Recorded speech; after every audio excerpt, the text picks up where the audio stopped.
Little scary that you have a guest in your house that just won't leave, Mo. It's been 32 days now that I invited something into my home, and now I literally cannot get it out of my house. And it's a television. A television? A television has caused me hell for 30 straight days. And I know that sounds crazy, but it's true. Yeah, how's that?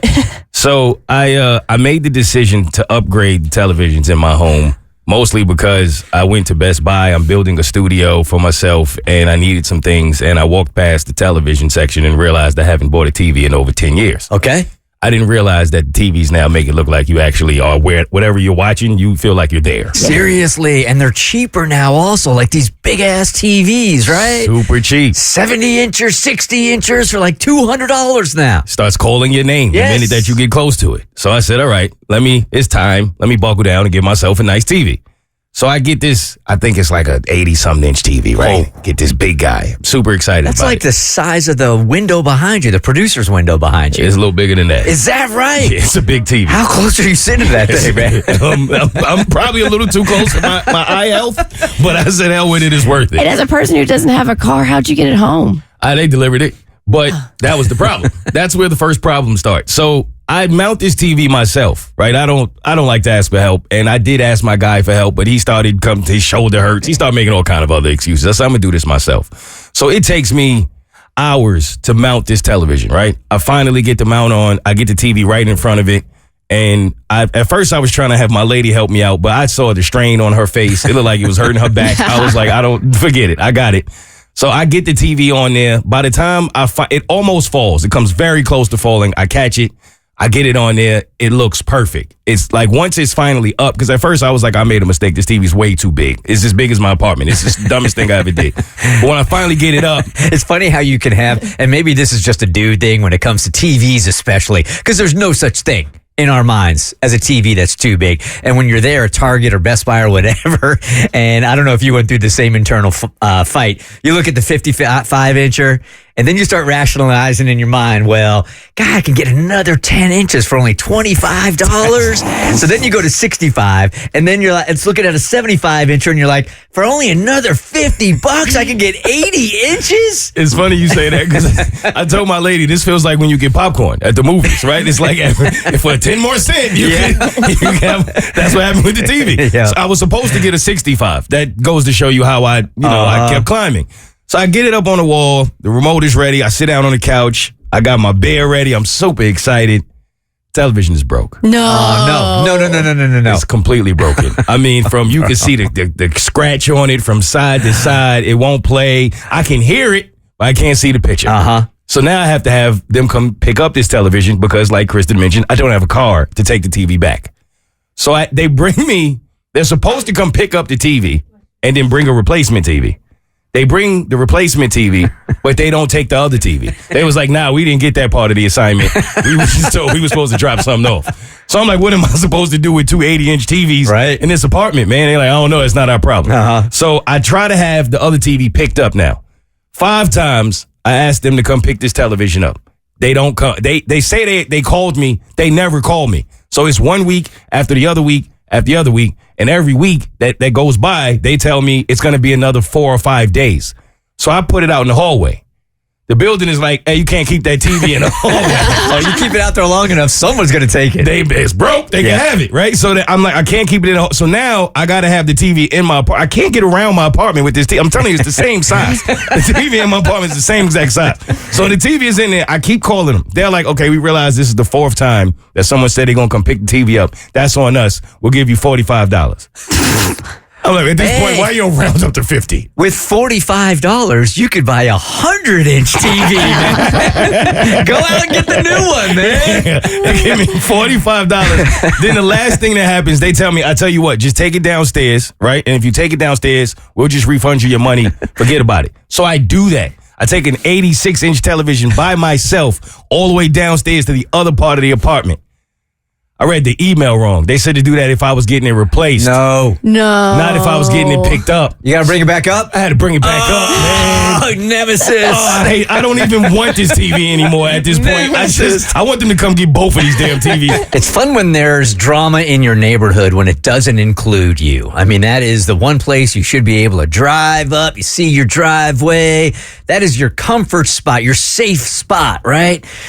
But when there is drama in the neighborhood around you, that's the fun stuff. Because now you get to tailgate, get the popcorn out, check out what's going on, what's happening. But now I feel like I might have to get involved. So my neighborhood, for as long as I've lived there, and I grew up in this neighborhood, has been a peaceful neighborhood. The HOA, they get along. We do the quarterly meetings. It's just a peaceful, calm neighborhood. But now everything has changed. So a few weeks ago, we get our little notification, hey, time to have an HOA meeting. And I've been telling myself I'm going to go to one of these things. But because everything's been fine, I'm like, nah, no need to go. So I ignored that notice. I don't go to the meeting. Then days later, I get another letter saying, hey, guys, we have some unresolved things that we need to address. We're going to have an emergency meeting to go, follow up with what we didn't get to in the first meeting. What a hassle, man. I mean, you've got so many meetings to go to, so much drama going on, like at work and in other parts of your life. The last thing you want to have to do is double up on meetings for where you live, you know? Exactly. So I'm like, maybe this is serious. Maybe I should go. Nah, I don't go. So then after this meeting happens, the day passes. A couple of days later, I get a letter that is taped to my door. And it's basically the notice of HOA fees being due. And it's like, hey, the fees are coming up. They're going to be due. Send them to this address. Do they know this thing called email exists and they don't have to kill trees to send out notices? Yeah, my neighborhood doesn't do that for some reason. Okay. It's really weird. But this is unusual because typically when we get a notice about HOA fees, they're mailed to you. And it comes to my P.O. box. And it's in like an official letter, not something that's just taped to my door. So I'm like, this is kind of weird. It's sus. Yeah, it's sus. This is not usual. And the address that the money's supposed to be sent to is a completely different address. I'm like, this makes no sense. Then the next day I get another letter in the actual mail at my P.O. box that says HOA fees. They're conflicting messages. And I'm like, this makes no sense. Who do I send the money to? Lo and behold, the old heads finally send an email, right, in the neighborhood. And they're like, guys, whatever letter you got on your door, do not pay that money to. And we're like, what is going on? Because I'm confused. I didn't go to the meeting. Come to find out, at the last meeting, there was an altercation. The neighborhood was so divided on how to spend the funds coming up that they had a whole argument. Tensions were high and nothing was resolved in the last meeting. So the old head said, we're going to keep doing how we manage the neighborhood, how we've been managing the neighborhood. The younger people in the neighborhood were like, you know what? We're starting our own HOA. Okay. And they have broken off and they're trying to have two HOAs in the neighborhood. Time for a revolution. Now we got two parties. Okay. You have an HOA youth group? This will get me to go to the meeting. Seriously, right? You got yourself a mini little like Washington, D.C. going on there, man. Exactly. You got two different parties now. They're arguing. Nothing's getting done. It's very much like Washington. Do you know what the old heads want to do and what the youth group wants to do? I have no clue. So this Okay. is my plan because the youth group of the neighborhood, the one who's the leader of this, I went to high school with him. He lives right across the street from me.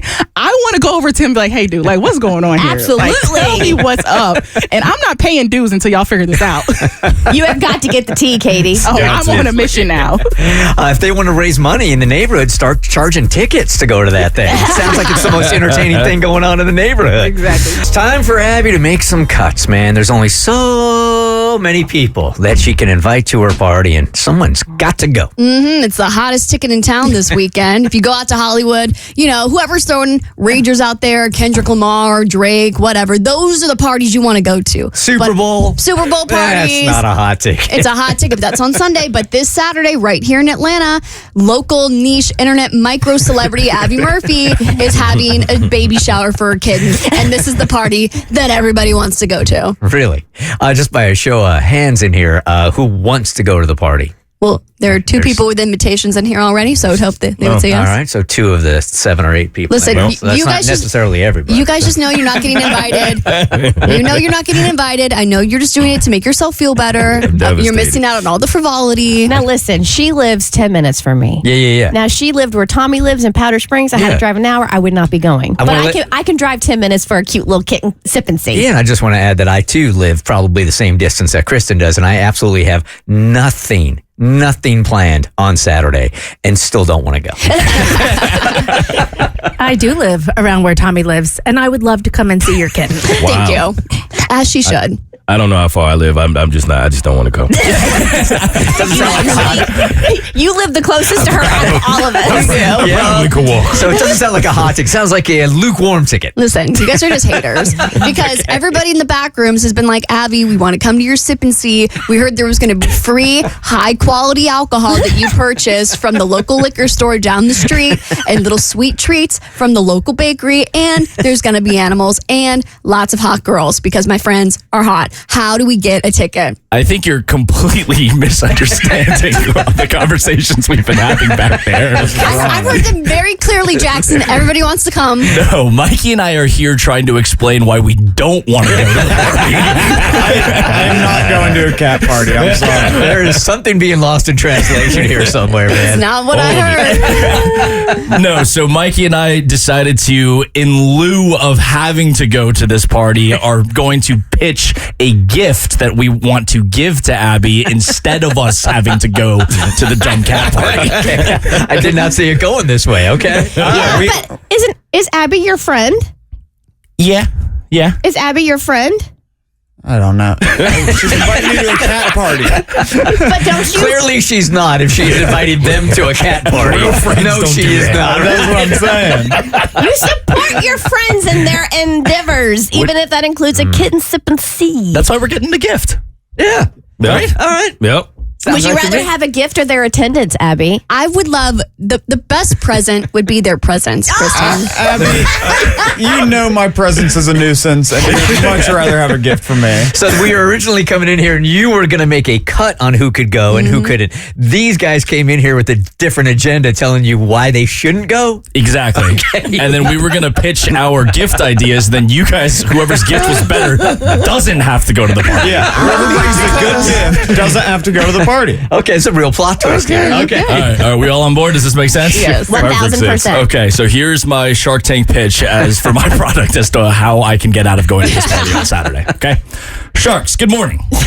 Being a painfully single woman with cats in a new city can be overwhelming. Are you tired of printing out thousands of flyers for your cat whenever you leave town explaining to firefighters that there's a cat in your apartment? Are you exhausted of having to annoy your one friend to give them a spare key to your place in case something goes wrong while you're away? Are you over having to frantically pack your cat's essentials anytime your neighbor sets off the smoke alarm because you catastrophize everything? Catastrophize. Well, paranoid schizophrenic symptoms no more. Introducing Cat Evac, the one product you need for your cat in case of a severe emergency. Cat Evac is a stylish bag that goes over the shoulder and is stocked with all of your cat's essentials. Extra food? Got it. Portable litter box? It's in there. Spare litter? We have you covered. Cat Evac meshes functionality with unmatched style in a way you've never seen before. Don't be alarmed if someone asks you if it's a Birkin. Just laugh it off and tell them it's a Perkin. This is why I'm asking you sharks to commit 100% of your free votes into my product so that I can save myself from wasting my time at a party for a cat.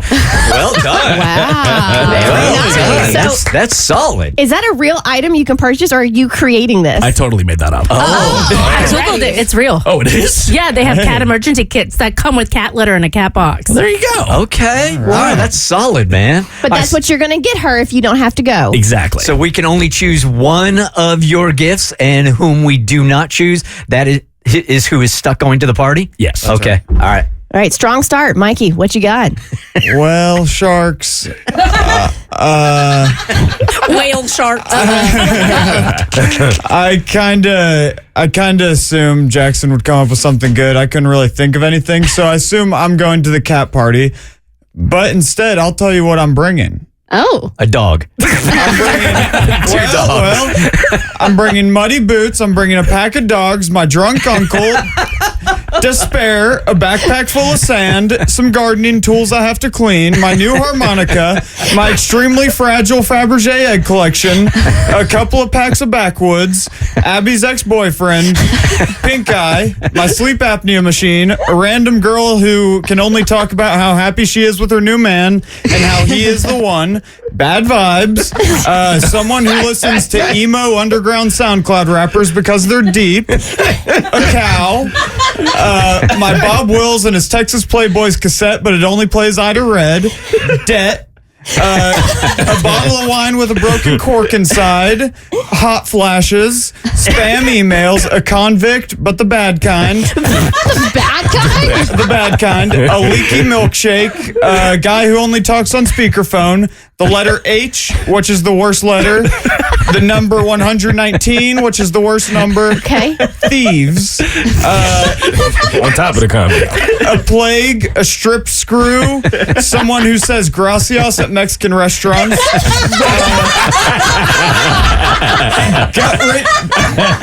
gut-wrenching nostalgia, a JoJo Siwa fan, Hector Salamanca, the old man with the bell from Breaking Bad, Lil Pump, Rug Burn, Taylor Swift dancing at the Grammys, a bad omen, a cat tower, and cat treats. Okay, you know how I know that this list is silly? There is no ex-boyfriend.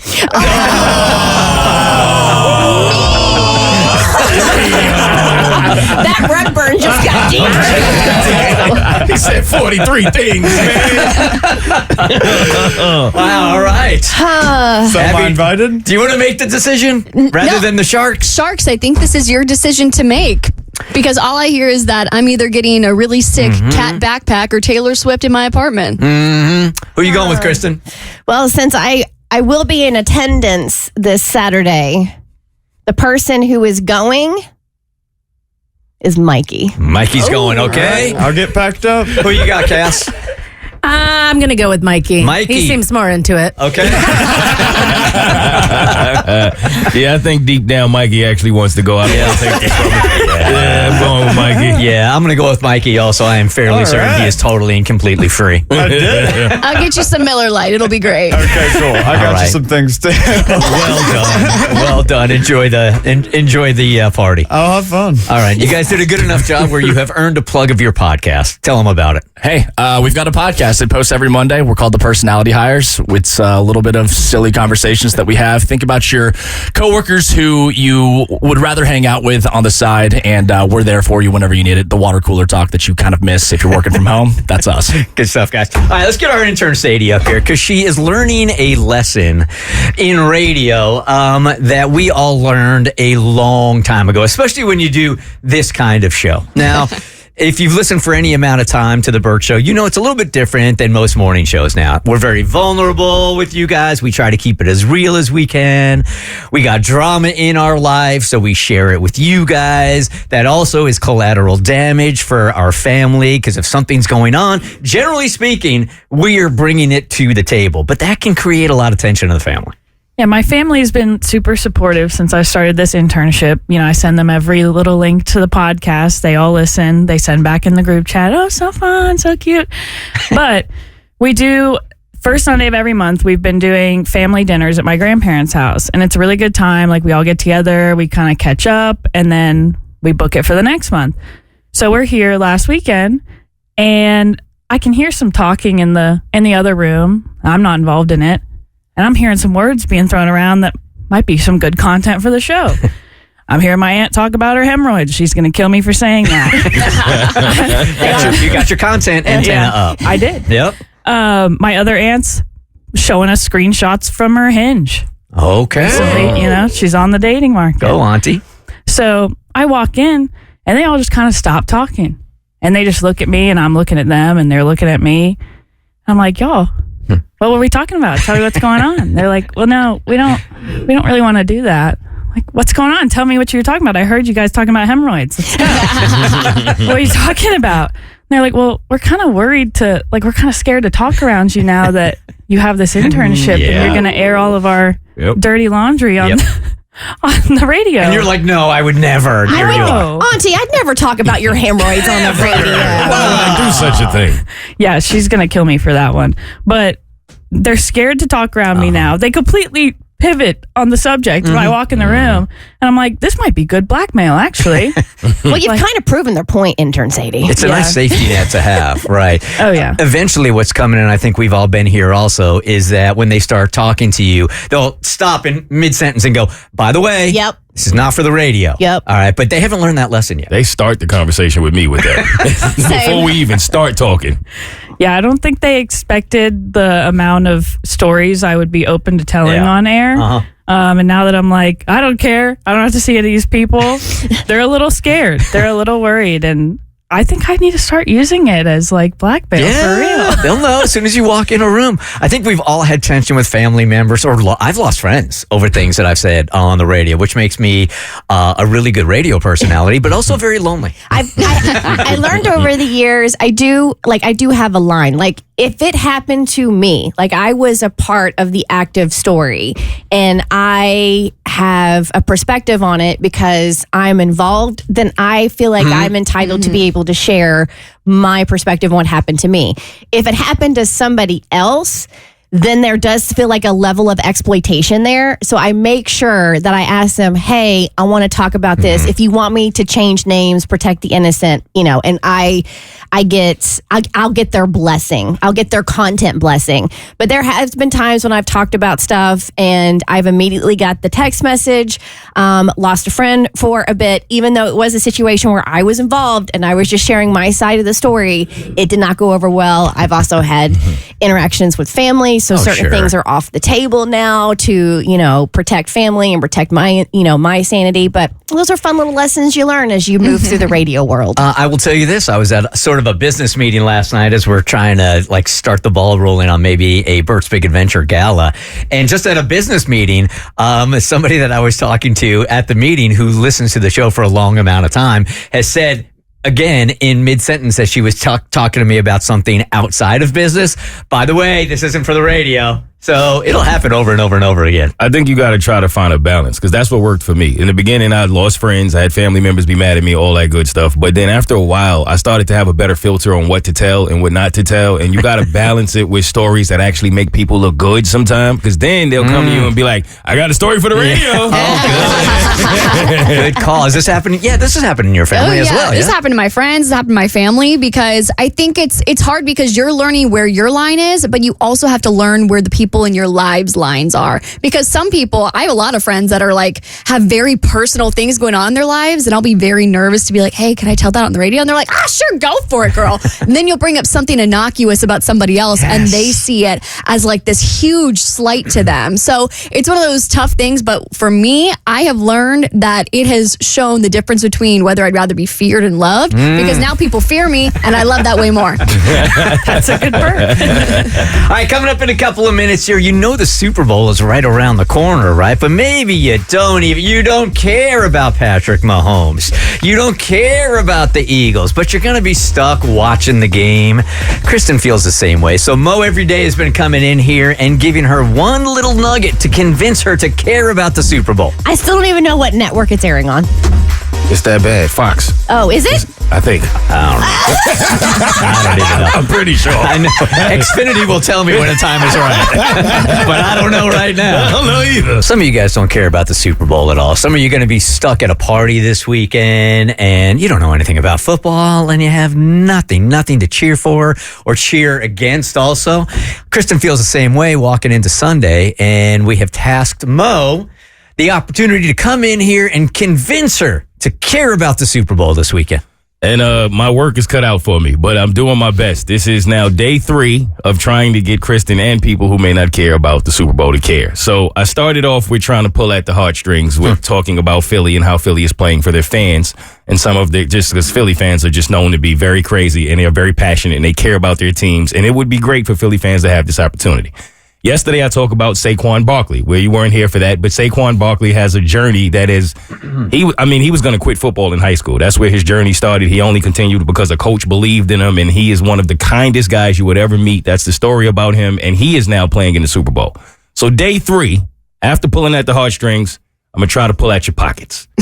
Let's talk about some money for a second, okay? Now, there's a lot of money riding on the NFL. We all know that part, but the part that you may not know is you, too, can become rich just like Patrick Mahomes if you play your cards right.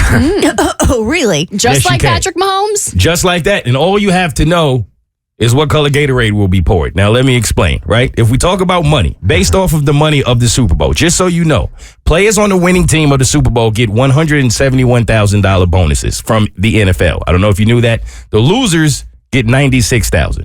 So they're playing for more than just their pride. They're actually still playing for their pockets, even though most people look at all of these players as if they're rich. And the losers get how much? $96,000. Each one. Each one, Okay. which is up from 89,000 last year, so it's a little better to be a loser this year. Okay. Now, each player also has bonus incentives that they can win, so this is a motivating factor for the players that you can watch and see if they play a little harder for that reason. I mentioned Saquon Barkley. He gets $500,000 from his team if he leads his team to victory on the Super Bowl, on top of his already contract.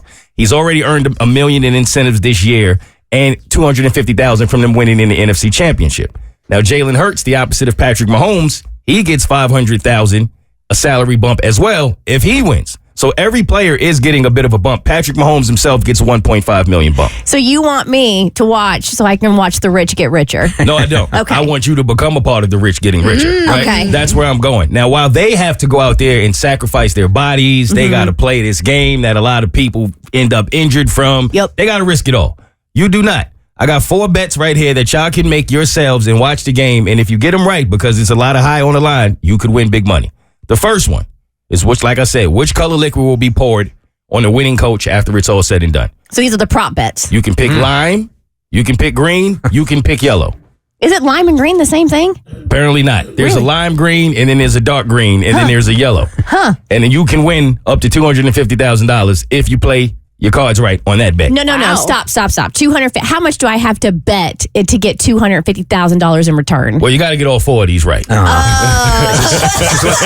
is what they call a parlay. It's a parlay. And it's very difficult to get all 4 right. Is it parlay? Isn't that what you tell pirates if you want to talk to their captain so you don't get gadded? Parlay? Yeah. Shut up. So you don't get gadded? That sounds hard. That's the only thing I remember from Pirates of the Caribbean. No idea. Okay. I think I'm right. Now, these are fun bets, though. These are not like bets that you have to know about football. That's why Yeah. I think these bets are right up your alley. Are you ready for this? All right. So sports drink is the first bet. Will there be an octopus? That is an actual bet on DraftKings. An octopus? An octopus. Is there some kind of tradition or something? Apparently, there's between a rematch and going for a three-peat because the legs of an octopus, I have no idea. It didn't make any sense to me. But if you see an octopus at any point during the game, during the commercials, during the Super Bowl event, you can win that bet. Now, I know there's like a hockey team that has a tradition of throwing like an octopus or squid onto the ice before one of their games or during a goal, but I've never heard it associated with football. I think it's the three-peat. It's the whole, if the Chiefs win and it's a three-peat, there should be an octopus. I don't know when they're going to put the octopus out, but if the octopus is out there, it's under 4,000 to take that bet right now. Wow. Okay. Weird. You got the national anthem. Will it go over or under 120.5 seconds? Who's singing the national anthem again this year? John Batiste. Oh, John Batiste. Got it. You knew that? Yeah, he's a phenomenal singer. If you look him up, you will know exactly who he is. Now, here's where I can help. Y'all know I have sung the national anthem. Yep. Lost the bet, but I got a college football bet. Yep. Trust me on this one. It's going under 120.5. Okay? You think? I think it is. Okay. I think it is. So that's one out the way. I think for him, I think it would go under 120 as well. The last one, and I think y'all would appreciate looking out for this. Will any player propose to his girlfriend on the field after the game? This is the most ridiculous one here, man, that everybody's talking about Taylor Swift and Travis like getting engaged right at halftime, which is ridiculous. This is the dude's job. Okay.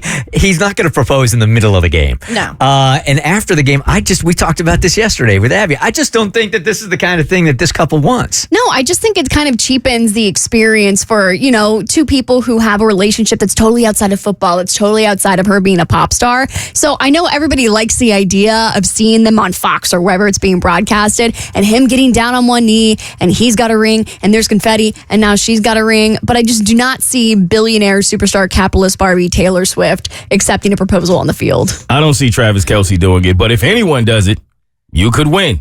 And the last thing that y'all can look out for that I think will be fun is if Rob Gronkowski will lick anything. If he will what? If he will lick anything is an actual bet.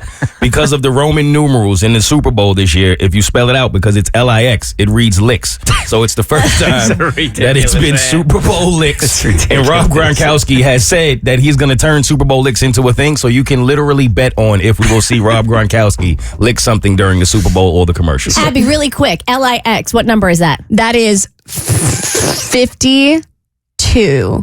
A little No. too high. 53. Keep going. 9? 54. It's 59? It's 59. 59.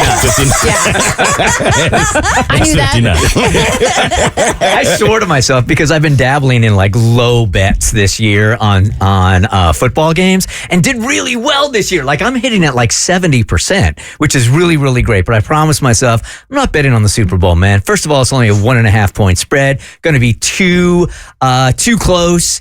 My heart is sort of with Kansas City because I want to see a three-peat. So I'm like, I'm not betting on this game. And there I was last night, and I placed a bet. You did. On Philly. You got Philly. I took Philly last night. Is it all those Georgia Bulldogs? I don't know what it was. I just felt like I think the Delta 8 had kicked in. Okay. I wasn't making good. I hate to break I was it to trying to you. go to bed, and it wasn't a good idea. I hate to break it to you, Mo. I am not a gambler. I never have been. This hasn't changed my mind. Well, don't you care about my money? Because I got big money on this. No. And I'm taking the octopus bet. Y'all, I'm telling y'all right now. I don't even know what that one is, man. I'm taking it because I'm not going to see an octopus. I'm getting rich off the Super Bowl. Listen, I predicted that Florida State would be a big loser this season. yeah. I'm putting my money on whatever I have to get You rich. need to bet on something. All right. Tommy says this is a priority call. Haven has some drama going on this morning that she might want our help with. Hey, Haven, good morning. Good morning. How are you? Good. All right. So what do you got going on that makes you a priority caller this morning? I mean, I just boyfriend drama, really. Boyfriend stuff. Okay. What you got? I think my boyfriend is being sketchy with his female best friend, who he's been friends with like forever. All right. Give us some But I history. don't really have any evidence. Well, Just that gut, huh, girl? Yeah. it is a gut feeling, but like always listen to your gut. They just, I can't really give you specifics. They just have been making me feel off for a long time. And he leaves his stuff at my apartment all the time. And a couple nights ago, he left his iPad without a passcode, and it's linked to his iMessage. And last night, he was hanging out with her. And I want to text her to see if there's any sketchiness. I know, I don't have very long to do this because he'll eventually see the text on his phone, but I don't care if he gets mad. I just want to know. Okay, this is going to be explosive in your relationship. So was she clearly was around before you were, right? Because they're best friends? Yeah. And they've never dabbled at all in anything besides a friendship, as far as you know. As far as they say, but the way they touch each other, I don't think so. What do you I mean think by how they touch each Why other? they touched each other. Just like a hand on the small of the back or her sort of, On his arm. yeah, it's just a little too much touching. Haven, be real. Is this girl real cute? Is she super pretty? Because I feel like we don't get jealous unless we feel like the girl is maybe, I don't know, she brings something to the table that we're a little jealous of. She is really pretty. Yeah. Does To she be honest. does she have a boyfriend? Not right now. Well, apparently it's not stopping Haven's boyfriend. So this is really tough. I understand where you're coming from here, because when you see the person that you care about more than anybody else in the world have any kind of chemistry with anybody that even comes close to what you have, I understand the conflicted feelings about that. Don't you feel like you said you went into the phone though, and he left his passcode, so you saw all of his texts and all of their correspondence? Don't you? His feel iPad. It was his iPad, but you saw all of his text messages to her, and I'm sure he wasn't planning on you being in there. So don't you feel like if it was something going on, you would have saw something in there? Mm-hmm. I mean, maybe you might have a point. I didn't actually read all the way through them, but I just want to text her as him and see. Oh, okay. man. All right. So What you want I to can start get. texting with her this morning and going back and forth. There's also something so I consider Bart one of my best friends, right? I tell him everything. When I got good news, he's the first person I go to. When I got bad news, he's the first person I go to. And I know some people, there's conflicting takes out there that no, and I have girl best friends, but for all intents and purposes, like Bart, I consider him a friend. Mm-hmm. And I actually think that's a good thing. So if you have a man who has another woman that's a best friend, I would be like, but I'm supposed to be your best friend. Mm-hmm. I'm having some thoughts about that. Amanda and I have talked about this because she's so close to her ex-husband. They are like great friends. They really were great together. They were. And the fact that she downgraded, I've even said to her, like, are you sure you want to do this? He's a really great guy, and they do have this chemistry. And for the longest time, they've been with each other. They worked with each other for 10, 11 years or something like that. And when she has something going on in her life, of course, she's going to share it with him. They've got a child together also. But there have been times where I'm like, man, I'm feeling a way about that. You know, I think it's understandable to have feelings of jealousy, but I don't think it's understandable to act on those feelings of jealousy. Right. That's where the line is drawn. Yeah. Right. So Yeah, you know if you do this, right, which the radio Bert is encouraging you to do, but the philanthropist, the good-hearted Bert, The human. says, the human says no. The human, right? Because this is just going to blow everything up between you and your boyfriend. I mean, once he finds out that this happened, and he will find out that it happened, the relationship's going to be different forever. Well, there's no way that he can't find out, because if you text her on his iPad, when he goes to text her at some point about something random, he's going to be like, why is there what did I take? Why am I flirting with my friend if there's nothing here? Yeah, I mean, these are all good points, but I think I would rather know than not know. Well, please tell me he's already has his phone on silent or do not disturb and he's sleeping, because if you're texting, he's going to get those notifications on his phone and his Down to iPad. sleep. Okay. All right. Okay. Down to sleep. Are you determined to start texting? Because that we can help you with. I mean, give you the first text if that's what you're going to do, and then follow. Yeah, and I then think I'm going to do it. I'm tired of feeling like sick with anxiety. I would rather know and be able to deal with what I know or don't know. Okay, so we have about 60 seconds left in this segment. So if we were going to give her an opening line and she was going to pretend to be her boyfriend, texting the best friend, okay, what's it going to be?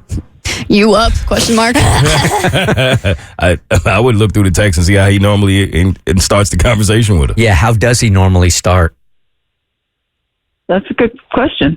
I don't know. Okay, I'll do that.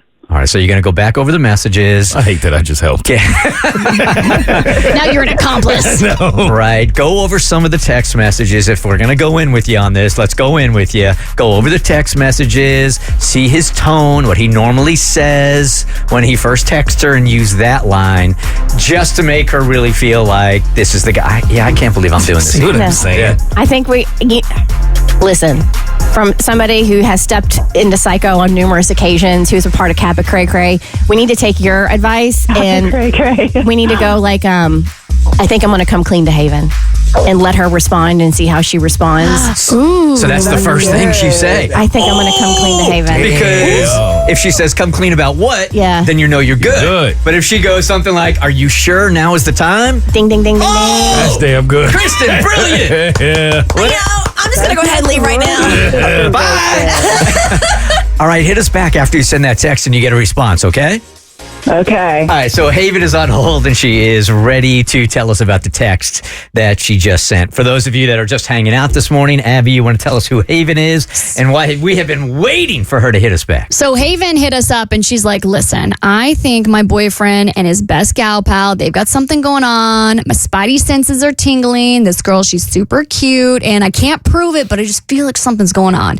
So she's going to be the architect of her own chaos this morning, and she wants to text this girl as her boyfriend on his iPad, because I guess he's an iPad kid, and text him in a way that might end up revealing some incriminating information about this alleged affair he might be having. Kristen gave her a great line to lead with. Yeah, I thought we could just start off with like, I think we need to come clean with Haven. And then depending on her response, that literally should tell us everything. Yeah, it's literally a choose your own adventure. If she goes down the path of, what are you even talking about? Then we know Haven is just overthinking everything. But if she says, you really think now is the time? Then we got problems, but also ratings. Hey, Haven, good morning. Good morning. Okay, so did you craft the text just as Kristen taught you or showed you how to do it? I did. My sorority sister in Kappa Cray Cray. Are you ready? Oh, yeah. Yes. Yes. I feel very justified in what I did based on the results. I also feel because we do Texting Tutor and we air it for you guys every Friday, but we do it, we record it on Wednesdays or we air it for you every other Friday. And it takes a long time to get text back sometimes. But when you send a text like, I think I'm going to come clean to Haven, that's going to get an immediate response. He wrote back like the little ... and then like seconds. Yeah. What'd it say? All right, so I wrote, I'm going to come clean to Haven, and she wrote back, what do you mean? I'm just doing the voice, but I assume that's what it sounded like. And I wrote, I'm going to tell her the truth. And then she wrote, about what? Like 3 question marks. And I wrote, you know what I'm talking about. Okay. And then she said, I think that would be really stupid, like a lot of L's. But, I support you with a heart. And then I said, I think I should say to her. And she said, be honest, just say it was a one-time thing, but I don't think you should tell her it was me. And then I wrote, why shouldn't I say it was you? And that's where we left it off? Yeah, because then she called his phone. Oh. And then what? Well, they can have a conversation. He and I are going to have a conversation, but I know I'm not crazy. Damn. I Did get her know answer. that I crossed the line, but I was right. Oh, so many And lines have been crossed. My gut. Cold I mean, busted. yeah, it's true, but like every once in a while you have to. I don't know exactly what I'm trying to say here because I am actually pretty upset as well as being irate. But So where is he right now? probably pooping his pants. I mean, he left his iPad at her house, so he's at his house with his phone. But if you're like, when I go to sleep, I put it on Do Not Disturb, but I only have one call that can get through, and that's my husband. So maybe she called, maybe he talked to her, maybe he's still sleeping. I mean, who knows? Man, well, there's so much to unpack here. First of all, kudos to you. You handled that so well. The open-ended questions got you exactly where you just needed Kristen's little nudge, but you took it from there. The way you extracted that information, the CIA is looking for you, sister. You should join us every Wednesday. I think I would be a really good interrogator, except I don't want to see torture. That was amazing. I would have got out of there after the first text. Like, okay, nothing to see. Yeah, but now you got real drama going on later on today. So, but at least you know the truth. How long have the two of you guys been going out? We've been going out for almost 2 years. Oh, damn. So and this whole time, he's been telling me nothing, never. And the whole time, I've been like, I don't know. This doesn't feel right. But he's a great guy. And, and I should have listened to myself. And I should have listened to my best friend, even more importantly, because she told me from the start. All right, so let's play this out for just 1 second. Let's just say this happened between the two of them when you guys first started going out. It hasn't been recently. Still, he made a commitment to you, but it happened when you first started going out. Does that make it any better? Because you're going to have to get some info. I don't know. I'm not sure I can speculate on that until I actually know what happened. And I'm also not sure I trust her that it was just a one-time thing. Oh, now we're not speculating. Okay. This is where we draw the line. She got what she needed. I am sorry, though, Haven. I know that's a punch to the gut. Yeah, I mean, it's not a great morning, and I'm laughing about it talking to you guys, but I cried after reading No all doubt. of it. No doubt. If you have the desire tomorrow morning just to fill us in on exactly what he said later on today, because there will be a conversation between the two of you guys. Will you fill us in? There will. Yeah, there will. Will you hit us back tomorrow morning? Sure thing. Okay. Sorry about that, but let's follow up with you tomorrow. Sounds great. Thanks so much, you guys. All right, bye-bye. It doesn't feel right to get thanked for that. No, it doesn't. No? No. No. Super Bowl is Sunday. Wow, that snuck right up on you, didn't it? Nobody's been talking about it. But with anything, there is a dark side, and Kristen wants to ruin the Super Bowl for all of us. I found some of the biggest scandals in Super Bowl history, and now I'm going to share them with you. There usually is, I'm going to make this prediction right now. There's usually, like every couple of years, there's usually one player that does something really stupid 24 hours right before the biggest game of his life, and he never gets to play in that Super Bowl. Yeah, that is true. That does happen. Every couple of, like, all you got to do is stay in your room, dude, till tomorrow afternoon, and they can't do it. And this one's in New I Orleans. was about to say it's in New Orleans. Yeah, this is the year. Till after the game. After the game, go to Bourbon Street. Well, since you started with that, those are the stories we'll start with first, right? So, Super Bowl 1999. The night before Super Bowl in 1999, Atlanta Falcons safety Eugene Robinson was arrested for soliciting a prostitute just hours after receiving the Bart Star Award for leadership and character. He wanted to He was trying to celebrate. Yeah, let the man live. We all celebrate differently. Yeah. The Falcons went on to lose badly to the Denver Broncos that year. And then we have... I mean, seriously, it's the night before the biggest game of your life. You've been waking up and you've been going to practices since you were like 7 years old. Yep. And you can't keep it in your pants the night before. Just days before the Super Bowl in 1989, Cincinnati Bengals fullback Stanley Wilson was caught using cocaine, forcing the team to bench him. The Bengals ended up losing to the 49ers, and he was banned from the NFL for life. Damn, was he? Yes, Dude was just trying to run a little bit faster. Everybody was in the 80s. Yeah, right. It's the 80s. It was 89 for sure. I think the lines on the field were made of cocaine in the 80s. And then this was obviously a very infamous one. Baltimore Ravens linebacker Ray Lewis was involved in a murder investigation after a nightclub fight in Atlanta following the 2000 Super Bowl. Though the murder charges were dropped, he pled guilty to obstruction of justice. The scandal followed him for years, including when he won the Super Bowl the following year. He also murdered Buckhead that year because Buckhead completely changed after that in Atlanta. It says it's never been the same, right? Yeah. Then we have the Blackout Bowl. So in 2013, during the second half of the game between the Ravens and the 49ers, there was a 34-minute power outage that halted play. Now, this was shortly after Beyonce's high-energy performance. This was at the Superdome. Again, the power goes out for 34 minutes. Many fans jokingly blamed Beyonce's intense set, which including a Destiny's Child reunion, for overloading the grid.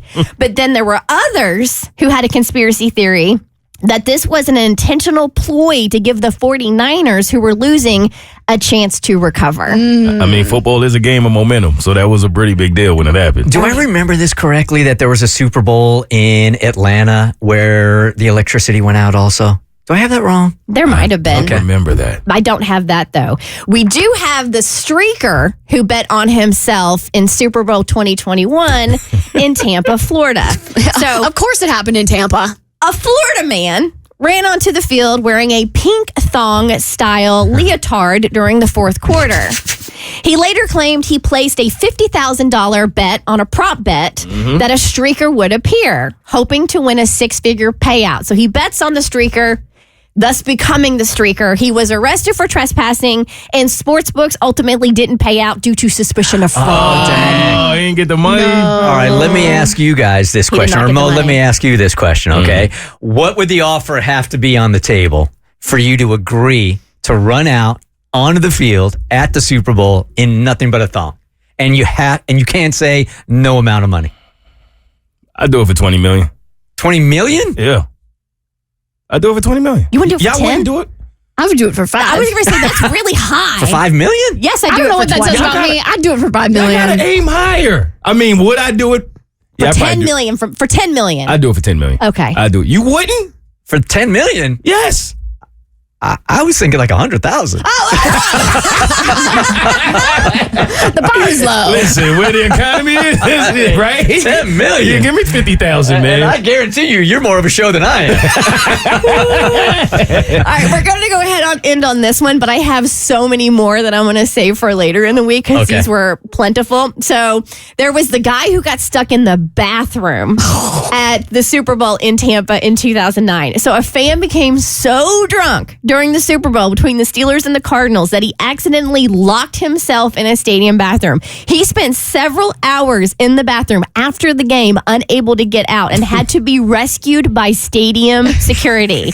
Apparently, he spent the entire game drinking heavily, missed the final moments of the game while he was trapped inside. Dang. After paying for all that money to be at the Super Yes. Bowl. That is rock bottom. I mean, it's right before the game, 24 hours. All right, so we have to quickly check back here with Carly. Kristen was out yesterday, not feeling so great. So Carly calls us up yesterday, and she was telling us that, because I had made the challenge to women yesterday to have your man up. Oh, that's right. Okay. Like if there's a situation going on in your life with your mother-in-law or there's somebody at work, like he comes home every day and he's complaining about work, but he won't stick up to his boss, that today is the day you demand he does something, take some kind of action.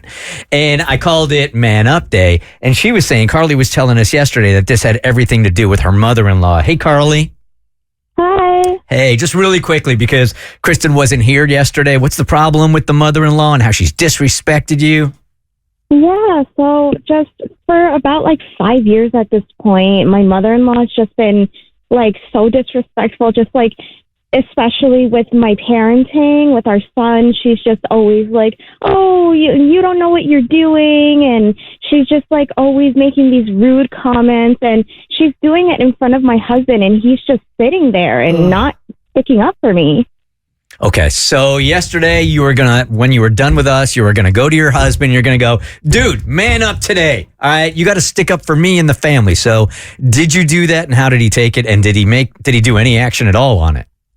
Yes, I did it. So last night I confronted my husband and I told him that I was done being disrespected by his mother and that he needed to man up and just have my back. I laid it all out, how I've put up with her passive-aggressive comments, her constant criticism of my parenting, and the way she just outright disrespects me in front of people.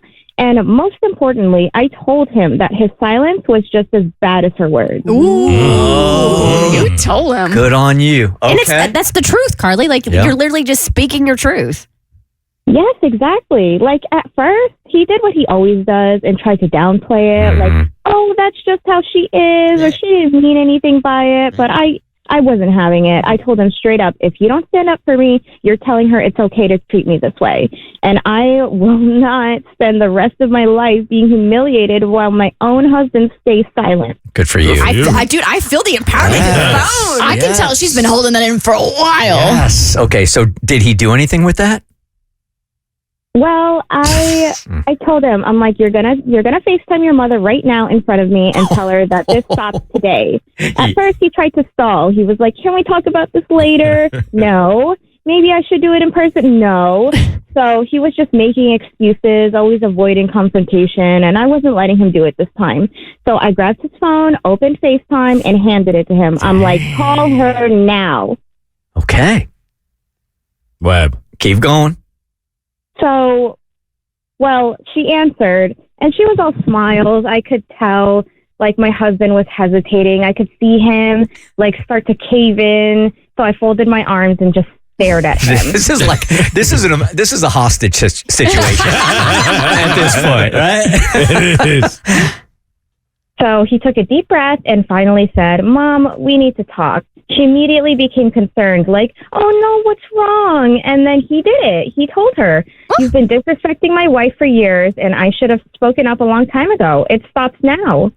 And her reaction? Well, mind you, I was on the other side of the phone, so I couldn't see her face. Mm-hmm. But this woman had the audacity to say, what are you talking about? I love your wife. Mm-hmm.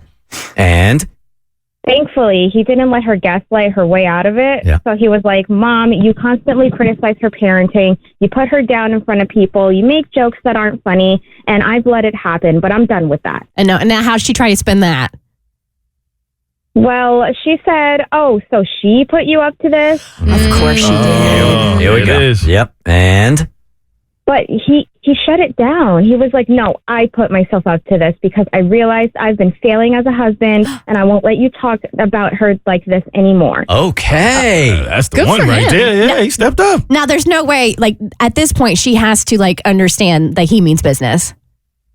Yeah, for sure. Like at first she tried the whole, oh, I'm just an old school mom. I didn't mean anything by it. But he didn't budge. He told her if she couldn't respect me, then he'd be spending a lot less time around her. Okay. That man put his foot All down. right. There you go. That's what I'm talking about there. All right. So did you feel you got out of that conversation what you wanted? Pretty much, yeah, because, well, she started playing the victim. She's like, I can't believe you're saying this to me. I've never been anything but helpful. But he didn't let her twist it. He called her out, gave her examples of help, but she snapped. Good for you. One small step for Carly, one giant leap for wussy husbands everywhere. Man up day is officially a thing. You said she stopped or she snapped? No, she snapped. Snapped how? So she was like, so what? You're just going to let her turn you against me? And this was the moment that I needed to hear. His voice was so steady when he said, no, Mom, I'm the one setting this boundary because you can't. If you can't respect my wife, then you're disrespecting me. Oh, dang. Okay. He just needed a little push. Yes, he was ready. Yeah. Okay. Carly, don't lie. You were getting a little hot and bothered at that point, weren't you?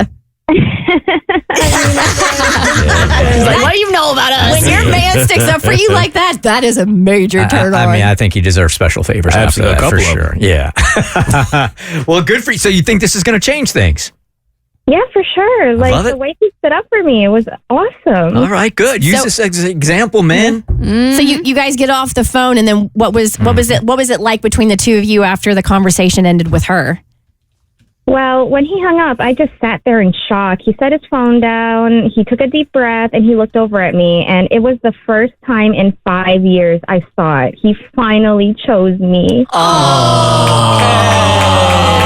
Oh, good for you. Okay, that's awesome. We needed this, all of us. We needed this victory today, Carly. Good for you, Carly. I'm glad you called initially, and I'm glad you took the initiative. And good for him for standing up, right? He finally manned up. He did. That's what we wanted.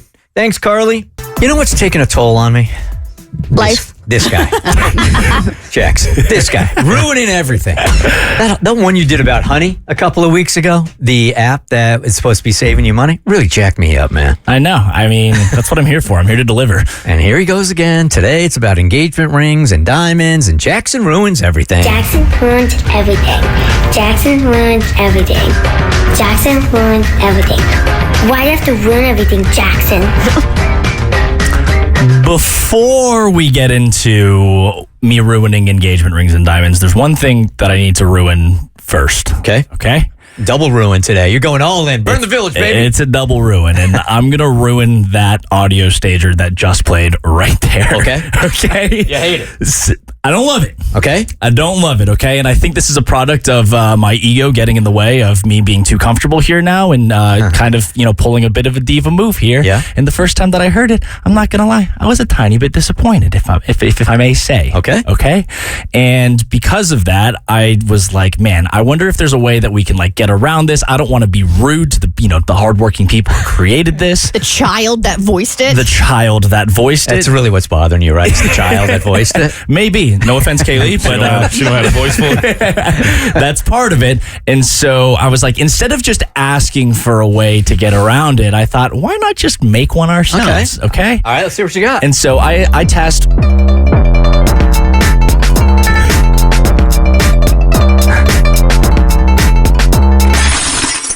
Jackson ruins everything.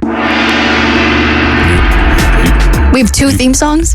You think that's better? Yeah. That kind of sucks. Yeah, That was yeah, that sucks. You had another child voice. a little confused here. You're not ready for that kind of decision making. Take your time, bro. Hear me out, please. Okay, so I had my, esteemed SoundCloud rapper Mikey. I was like, throw down a really cool beat. Let's go for something that's a little more maybe Eastern, and maybe we can. It's a work in progress, guys. Okay, just give me that. It Right? certainly is. Stop the progress. That ain't it. No more progress. No more progress. All right, we'll go back back to the original one. It took Kristen 10 years to earn the right to just be able to come in here and do what the hell she wants. Yeah, I did. You've been here 10 months. The thing is, I hear haven't earned that right. You haven't earned that right. The nerve of you. I hear Kristen's Dark Side one, and I just think it's so good. It's intense. It's produced beautifully, and I'm like, man, I wish, now that I'm thinking about it, though, those aren't really even close to the same playing field. Yeah, a professional produced that one, and you had Mikey, the SoundCloud rapper, do yours. Just because we're never going to hear it again, can we hear it one last time?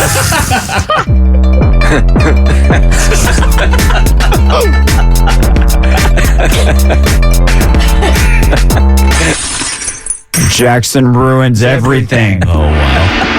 Yeah, it sounds like a bad cut from Crazy Cheap Asians. That's what it sounds like. All right. Well, you certainly have ruined the Bert Show for a while. Okay. All right. Well, besides me ruining that and potentially my job, let me quickly get into ruining diamonds and engagement. Did you guys really think that was good? He was dead ass, Kristen. He was so You guys sincere. listened to it, looked at each other, and said, "Yes, let's send it in." I love That's the watching men one. be humbled. Back to the drawing board. All right. Diamonds. Diamonds. You might not engagement. even need an engagement ring after that. This segment really should just be Jackson Ruins theme songs. Jackson ruins his job. There it is. Okay. First off, I promise you this is not a reason for me to cheap out on my girlfriend and get her a cheap ring. This is truly, purely facts that I'm presenting to you. I digress. So, Little Econ 101, you guys know supply and demand, right? They are what we call inversely related. If there's more supply, demand goes down. If there's more demand, supply goes down. Simple, right? And there's a price aspect to that as well. If there's not a lot of supply, prices tend to go up because people want the more scarce items that are out there, right? How do I tariff this idea? That's all I know right now. And so if you think back to it, I truly thought that the process of proposing with an engagement ring was something that was like a centuries old tradition, right? Come to find out, this thing was actually brought up in the 30s as a marketing scheme, the 1930s, that is. Okay. And so prior to the 1930s, basically diamonds were a super precious gem that were always touted for their rarity, right? But a company known as De Beers in South Africa actually found a giant mine full of diamonds. And they were like, well, this is going to ruin the entire market for us. So how do we get rid of this? So what did they do? They kept it a complete secret. They didn't tell anybody how many diamonds were out there so that they could artificially affect the supply that's out there, therefore artificially controlling prices. And then what did they do? They went to a New York ad agency and they partnered with them. And they basically created the tagline that diamonds are forever. And they also partnered with a bunch of Hollywood stars at the time because film was kind of brand new at this point. And they had all these celebrities showing off rings and proposing. And that's where this entire idea even came from to begin with. It was all a total marketing scheme. Brilliant. Which is honestly super brilliant, Fascinating. right? And so as they have continued to do this, they controlled like something like 70% of the entire diamond market at that time. And De Beers did? De Beers did. And when you hear the whole thing about like, it needs to be 2 months salary, that's how much you should spend on the ring. 3 months salary. That was created totally by them. Yeah. They wanted to attach how much money that you're spending on a ring to how much you love the person. Yeah. So smart. It's genius, but it's a little scummy and a little slimy. And the whole reason why they said diamonds are forever is because if you try to resell a diamond these days, they have way less value than when you originally purchased it from the start. And so they don't want you to have to go and replace your diamonds, upgrade, get new ones. They want you to think that and hold on to it forever. And so that's why you keep them forever. Wow. I know. Interesting. And you did. Again, Jackson ruined everything. One more for the road.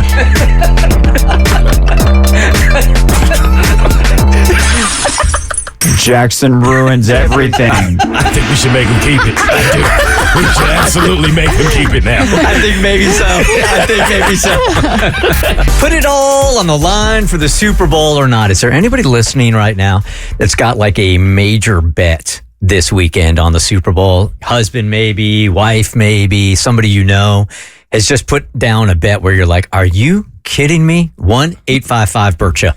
So I normally don't find myself in this position to where I'm having to risk it all. but this kind of just fell in my lap this year. I'm not really the type of guy that bets on the Super Bowl unless my team is in it, which that never happens.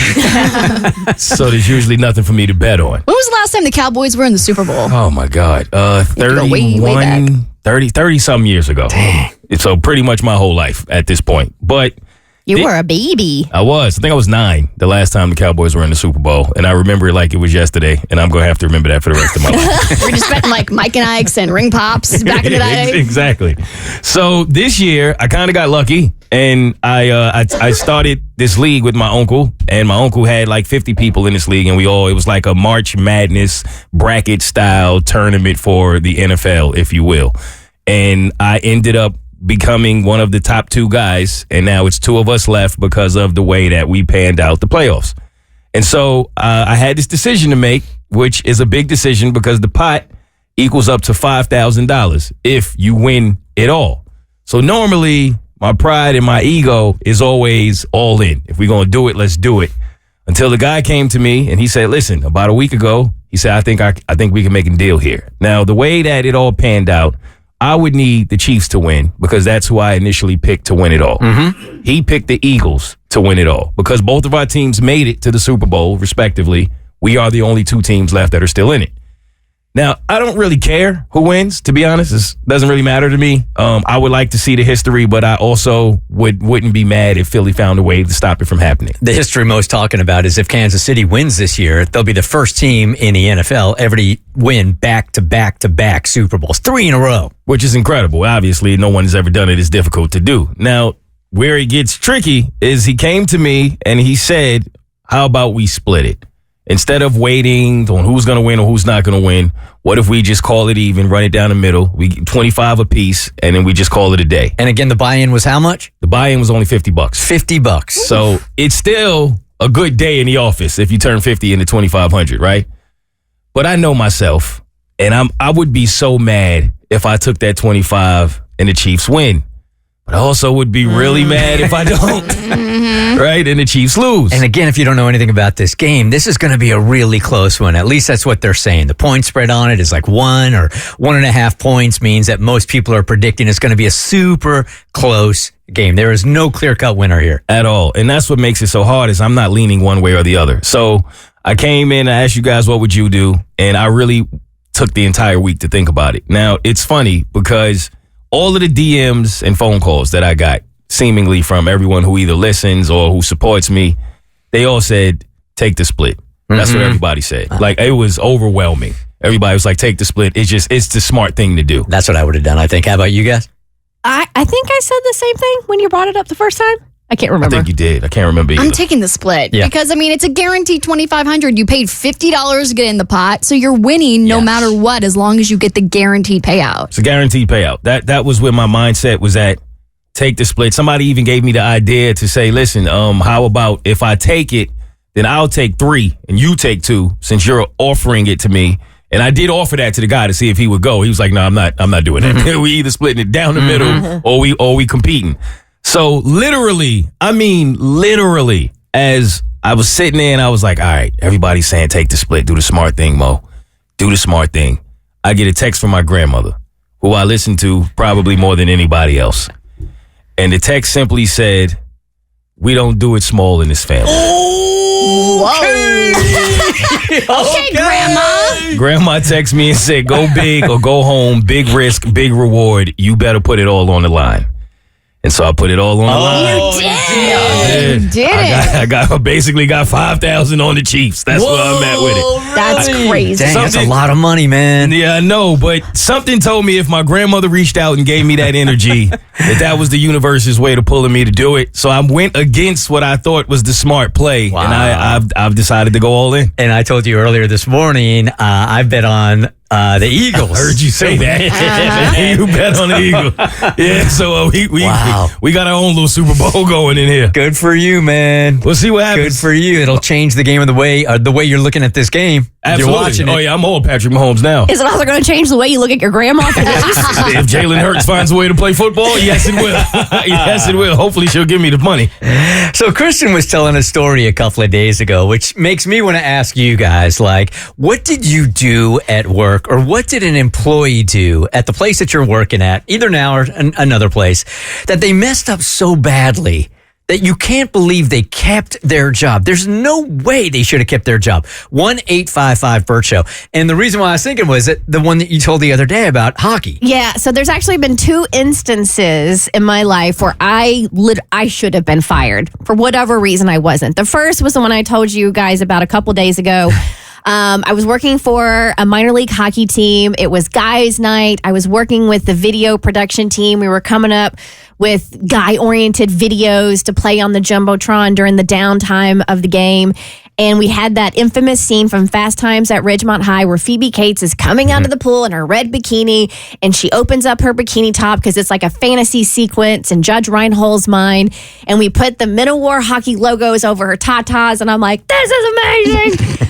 But we weren't paying attention to what Judge Reinhold was doing as he's in the bathroom staring out the window, watching her swim, and he's doing something with an arm motion that is very inappropriate. And we had a line that was so deep at guest relations of mothers complaining and filing complaints because they were mortified. And what were they supposed to tell their kids this man was doing in the bathroom while he was watching a girl swim in the pool in a bikini? So all they had to do is make the edit when she came out of the pool. Yes. But it's like a 3-second clip. They actually go to him a couple times. Oh, they do? Okay. I remember as well as you do. It was a 9-second clip. Yeah, they go to him a couple times. And so we had a meeting with the general manager, with the head coach, with Rep Arena, and I'm like, I'm losing my job. The video guy, I'm like, he's definitely losing his job. Somehow, some way, we didn't lose our jobs. And then there was the story I told you guys a while back. And I remember Romeo was a part of the show, and he was so upset because he got fired from Disney for giving his friend French fries, but I didn't get fired because one of our listeners from our radio station lost a finger. Okay, hold on 1 second to that. Hey, Jessica, good morning. You're on the Bert Show.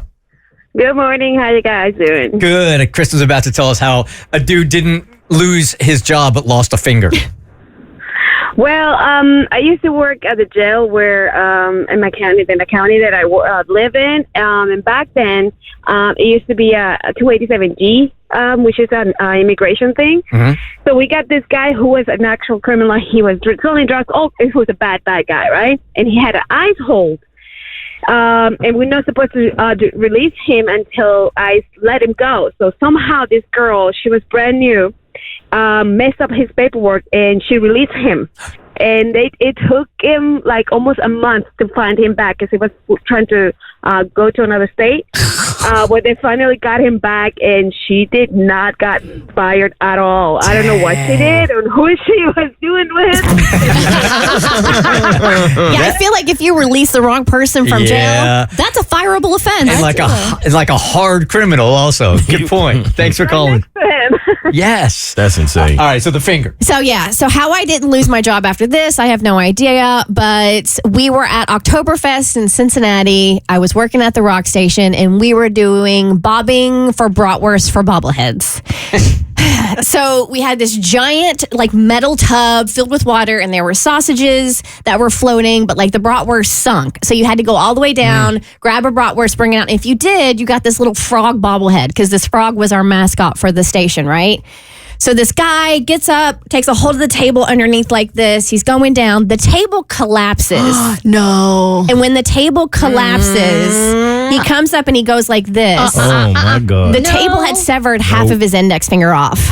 Nope. And I scream and just panic and freeze. The dude who was working with me, he was the music director. He's freaking out. There was a nurse in the audience, and she goes, "Find the finger." Now, mind you, there were hot dogs, sausages, bratwurst. So we just are trying to find a finger in a sea of hot dogs and sausages and bratwurst. They find the finger. They find the finger. They put it on ice. They get the EMS in the golf cart to haul him off. They can't reattach the finger. Oh, no. So there was a meeting with my PD, with the general manager, with the head of the company and the lawyers. I had to do a whole statement with the lawyers from the radio station of what happened. Thank God he signed a waiver, but you kept your job. They were all soaked from the hot dog water, but we still had the waivers. Unbelievable. And I somehow didn't lose my job. How'd he sign that waiver with that bad hand? He signed it before he lost it, Abby. Duh. The golden years of radio. Oh, yeah, Man, totally. do we miss them. Yeah. Are Abby's friends trying so hard to set her up with Mr. Right that she literally might end her life over this? Yeah, they're trying so hard to get me killed. That's what it's starting to feel like, because I've gotten sent this post from a Facebook page by so many of my friends that I'm starting to get concerned that they don't have any concern for my well-being or my life. So I actually saw this Facebook post a couple of days ago, and I did look into it because I was intrigued, but I kind of said to myself, this could end really poorly. And I ended up moving on, didn't think about it much until a couple days ago. Ping, ping. Abby, have you seen this? Abby, look into this. Abby, screenshot. Have you seen this? You should check this guy out. And I'm like, y'all, I've seen this. I've thought about this. I think this could end up getting me killed. So this all has to do with a post from a Facebook page called Solo Travelers Finding Other Solo Travelers, or something along those lines. And it's people that are solo traveling throughout the world. They're going places and they'll post about where they're going and in lieu of hoping to find somebody that will come on these trips with them. So for example, if I'm going to Greece next year and I say, hey, my name's Abby, I'm going to Greece, want a couple of people to go with, anybody interested in coming with me on these dates? And people are like, oh yeah, I'll book my flights. Where are you staying? Blah, blah, blah. And they'll figure it out. So this guy we'll call him Jack. This guy named Jack posts a picture of him in front of his nice car, in front of the house that he owns, and offers up a vacation that most people think sounds a little too good to be true. So it says, hey y'all, my name is Jack. I'm 29 and I'm from Nashville, Tennessee. I'm looking for a travel partner to join me on a cruise from February 8th through the 15th. The trip is aboard Royal Caribbean's Icon of the Seas and includes stops at St. Martin, St. Thomas, and Coco Cay. The cruise is already paid for, so you'd only need to cover your travel expenses to get to the departure port in Miami. Please feel free to message me, and I'm looking forward to connecting with you. So because this guy's objectively attractive and he's offering a vacation, he must be my soulmate, because I've had at least 4 people send me this screenshot saying I need to go for it. I was about to come down really hard on these people, but then I remembered I got the guy from France on the air because he was looking for dates to weddings in France. So the difference is this is Royal Caribbean's Icon of the Seas. Yes. That was a wedding in Cannes. Yeah. You know what I mean? And also that guy had a little bit more credibility. This could be AI for all I'm concerned. This photo could be totally fake. Somebody made it on Microsoft Paint and was like, who wants to come get murdered in Miami, Florida this weekend? Okay, so this is an offer for the cruise, right? It's an offer to travel with Jack on the Royal Caribbean's Icon of the Seas. So have you ever been on a cruise before? Yes. Okay, so you know how small those rooms are? Yes. So now you're supposed to take a vacation with a guy that you don't even know and be like elbow to elbow with this guy for a week or two? No way. That's what my friends want. They're like, Abby's lonely, single, and desperate, and she's throwing a baby shower for her cat this weekend. Surely death is better than this. So you would be in the same cabin with him. That's what we're understanding. I think that's what I'm getting at. And there's nowhere to go. There's nowhere to go. I mean, if you don't like this guy, all you're going to do is run around the cruise ship or jump off of it. That's literally the only 2 options. At this point, it might be better than the alternative, which is continuously swiping and swiping and swiping on the dating app. So at least I'll get a vacation before I die. I will give myself the award for being the fakest Bert Show member this morning on the Bert Show. I've been reeling this morning, man. It's jarring when somebody your own age passes away. And this morning I woke up to a text that a contemporary of mine in radio passed away at 56 years old.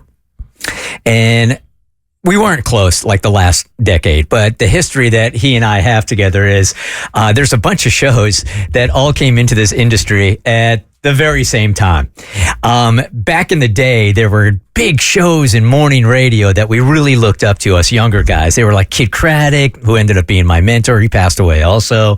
Jeff and Jer in San Diego was one of the shows. Bob Rivers in Seattle. And we used to go to these conventions, us young guys, that were really just trying to figure out exactly what was going on in the industry. We wanted to do our own shows, but we were scared and we went for it. We jumped, man. We took the leap.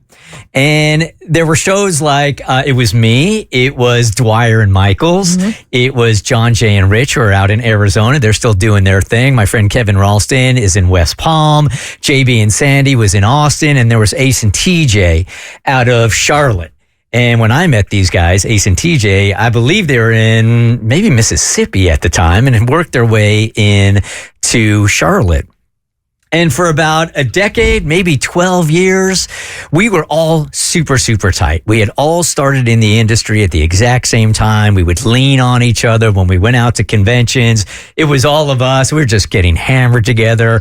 We're exchanging ideas. I have so many memories from hanging out with all of these guys. They were super creative and so much fun to hang out with. And my circle, we've all been texting each other. My radio circle, kind of our class of morning shows, is really tore up this morning because Ace of the Ace and TJ show passed away yesterday.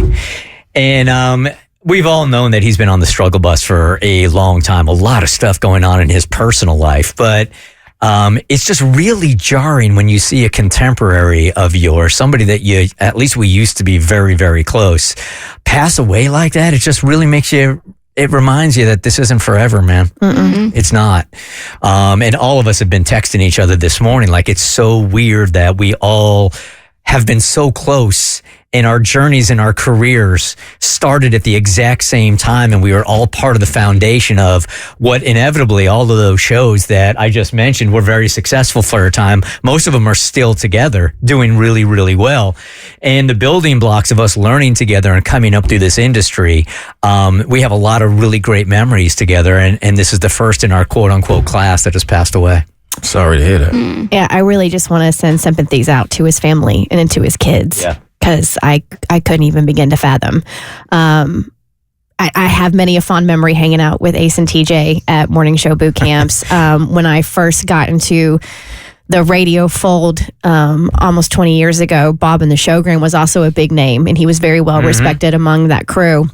And I remember it was like you got to be a part of the cool club because there was the morning show boot camp and the conventions, but then these names that Bert just mentioned would have a meeting of their own in one of the suites.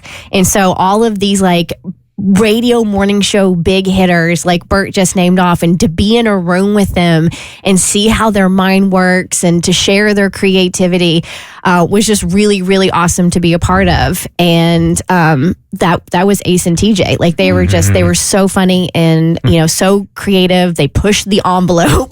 did they push the envelope? And reading that news was that was heartbreaking. These conventions would go from city to city, and the very first time that it was in Atlanta, when you're the host city, when it's in your city, you have an extra responsibility and an extra pressure to make sure everybody is having a great time, and when they leave your city, they have great memories.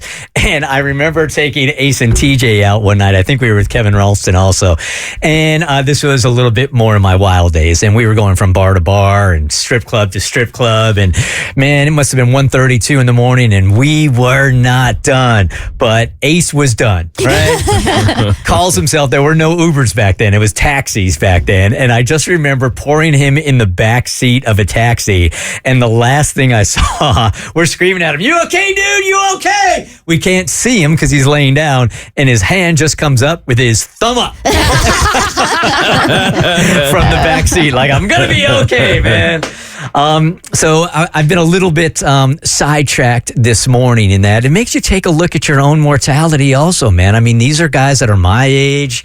We've been doing the exact same thing together for all of these years, and it makes you take a look at yourself and go, man, you got to remember this isn't forever. And I've always said this about radio. It's not a hard job. It's a taxing job.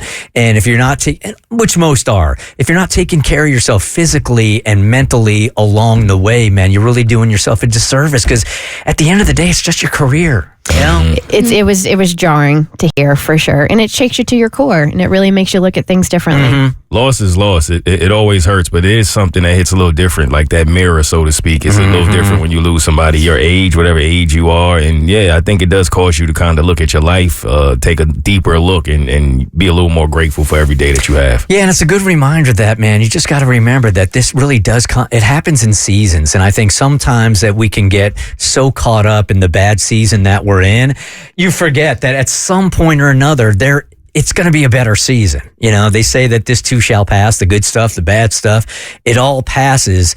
And when you're stuck in the middle of it and you just can't see how to get out of the muck, it's there. It's going to happen, you know?